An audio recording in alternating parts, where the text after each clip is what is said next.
안녕하세요. 둥지TV 신법사입니다. 2023년을 맞아 저희 둥지가 야심차게 시작한 주정부 이민 한 끗 정리 시리즈, 이번엔 그 5번째 편인 매니토바 주정부 이민인 MPMP가 준비되어 있는데요.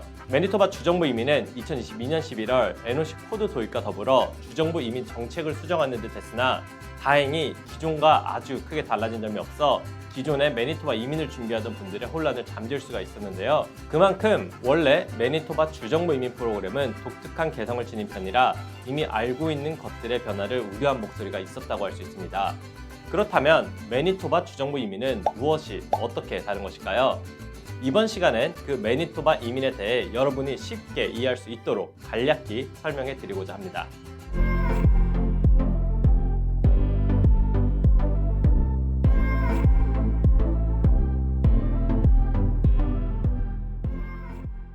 매니토바 이민은 다음과 같이 크게 4가지로 구분해 볼 수가 있습니다. 이 중에 가장 많은 분들이 지원하는 경로는 스킬드 워커와 인터내셔널 에듀케이션 경로인데요. 이 2가지를 중심으로 설명해 보도록 하겠습니다. 스킬드 워커 스트림. 스킬드 워커 스트림은 기본적으로 매니토바에서 고용되어 일하고 있는 이들을 위한 이민 프로그램입니다. 국제적으로 훈련이 된 경력 있는 분들이 매니토바에서 영구적으로 정착할 수 있도록 하는 것이 주요 목적인데요. 해당 프로그램은 또 세부적으로 스킬드 워커인 매니토바와 스킬드 워커 오버시스, 이렇게 2가지로 구분이 됩니다. 먼저 스킬드 워커인 매니토바는 매니토바에서 근무를 했거나 근무를 할 예정인 사람을 위한 이민 경로라고 할 수 있습니다. 따라서 워크 퍼밋이 있거나 최소 6개월 이상 정규직으로 매니토바에서 일을 하는 사람으로서 잡오퍼가 있을 경우 지원할 수가 있습니다. 하지만 여기에 해당하는 것은 임시 외국인 근로자나 매니토바에서 1년 이상 학위 프로그램을 졸업한 학생에 한합니다. 만약 캐나다 타주에서 졸업한 경우라면 매니토바에서 최소 1년 이상의 근무 경력이 필요합니다. 다음 스킬드 워커 오버시스는 말 그대로 캐나다 국외에서 이민을 신청하는 프로그램인데요. 신청자는 매니토바와 직접적으로 깊은 관련성이 있다는 것을 입증해야 합니다. 관련성이라는 말은 좀 확 와닿지 않을 수 있는데요. 친절하게 3가지 요건으로 정리해 두었습니다. 다음 중 하나에 충족해야 하는데요. 하나, 매니토바에 거주하는 가족 또는 친구를 통해 매니토바와의 관련성을 입증할 수가 있다. 둘, 매니토바에서 교육을 받았거나 일한 적이 있다. 셋, 매니토바의 채용 박람회와 같은 프로그램을 통해 초대장을 받았다. 이렇게 3가지 조건 중 하나라도 충족한다면 지원이 가능합니다. 또한 해당 프로그램을 위해선 매니토바의 5가지 평가 기준에서 최소 60점 이상의 점수를 획득해야 합니다.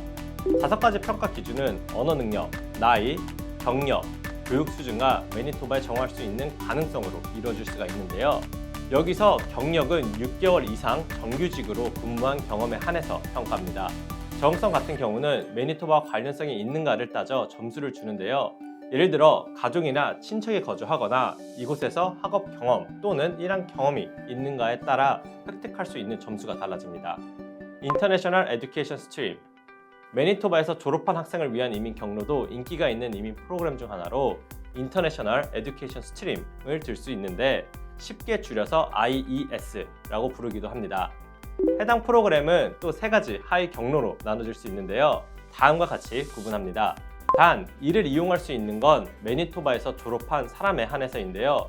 만약 타주에서 학교를 졸업했다면 앞에 언급한 스킬드 워커 스트림을 통해 지원을 할 수가 있습니다. 먼저 커리어 인플로이먼트 패스웨이는 매니토바에서 최소 1년 풀타임 과정의 대학 또는 칼리지 과정을 마친 후 관련 분야에서 최소 1년의 풀타임의 잡오퍼를 받은 사람이 신청할 수 있는 이민 프로그램입니다. 프로그램 지원 요건은 지금 보시는 바와 같습니다. 다음 Graduate Internship Pathway 경로는 매니토바에서 석사나 박사 학위를 마친 이들을 대상으로 합니다. 또한 매니토바 미텍스에서 Accelerate 또는 Elevate 인턴십을 마친 분들은 취업 여부와 상관없이 지원할 수 있어서 신청 절차가 비교적 간단합니다. 마지막 International Student Entrepreneur Pilot은 줄여서 ISEP라고 하는데요. 아직 시범적으로 운영 중인 프로그램이라 앞으로 정규화될지는 지켜봐야 합니다. 이 프로그램이 좀 재미있는 요소가 많은데요. 매니토바에서 졸업한 유학생들을 대상으로 매년 최대 20명에게 기업 운영과 영주권을 추구할 수 있는 기회를 주는 것이 핵심입니다. 만약 조건에 부합한 사람 중 관심이 있다면 매니토바 주정부 이민 파트로 이메일을 보내면 검토 후 연락을 받고 해당 프로그램을 진행할 수가 있습니다. 지원 자격은 매니토바에서 최소 2년 동안 대학 또는 칼리지에서 정규 과정을 졸업해야 하고 나이는 21살에서 35살까지 제한이 됩니다. 또한 보증금과 같은 것이 필요한 것이 아니라 순수하게 사업에 대한 열정과 능력을 보고 판단해 평가를 하게 되는데요. 여기서 중요한 건 매니토바에서 학교를 나왔고 여기서 일했고 일할 것이라는 직접적인 관련성과 장기적으로도 매니토바 경제와 사회에 기여할 수 있다는 가능성이라고 할 수 있습니다. 이상 매니토바 주정부 이민에 대해서 알아보았는데요. 매니토바 주정부 이민은 우리에게 익숙한 BC나 알버타 등과는 좀 다른 모습이기도 합니다. 모든 주정부 이민이 그러하듯 매니토바 주에 거주할 것인가, 어떻게 주 경제와 사회 발전에 도움을 줄 것인가 등등이 주요 판단의 대상이 되기 때문인데요. 그래서 매니토바에 친척을 사는가 아니면 어떠한 유기적인 연결고리가 있는가를 아주 적극적으로 묻고 따지는 형태라고 이해하시면 되겠습니다. 그래서 다른 이민 프로그램보다도 더욱 주정부 이민의 주요 목적을 아주 잘 반영해 그 개성이 뚜렷한 이민 정책이라고 할 수 있는데요. 관련해 더 많은 궁금한 점이 있으신 분이라면 저희 둥지이민에 문의해주세요. 친절히 하나부터 10까지 차근차근 안내하고 도움드리도록 하겠습니다. 자, 이제 마칠 시간인데요. 이번 영상도 도움이 되셨다면 구독, 좋아요, 알람 설정 잊지 마시고 저 또한 다음 영상을 통해 주정부 이민 한끗 시리즈 이어나가도록 하겠습니다. 지금까지 캐나다 이민은 둥지이민, 둥지TV 신법사였습니다. 감사합니다.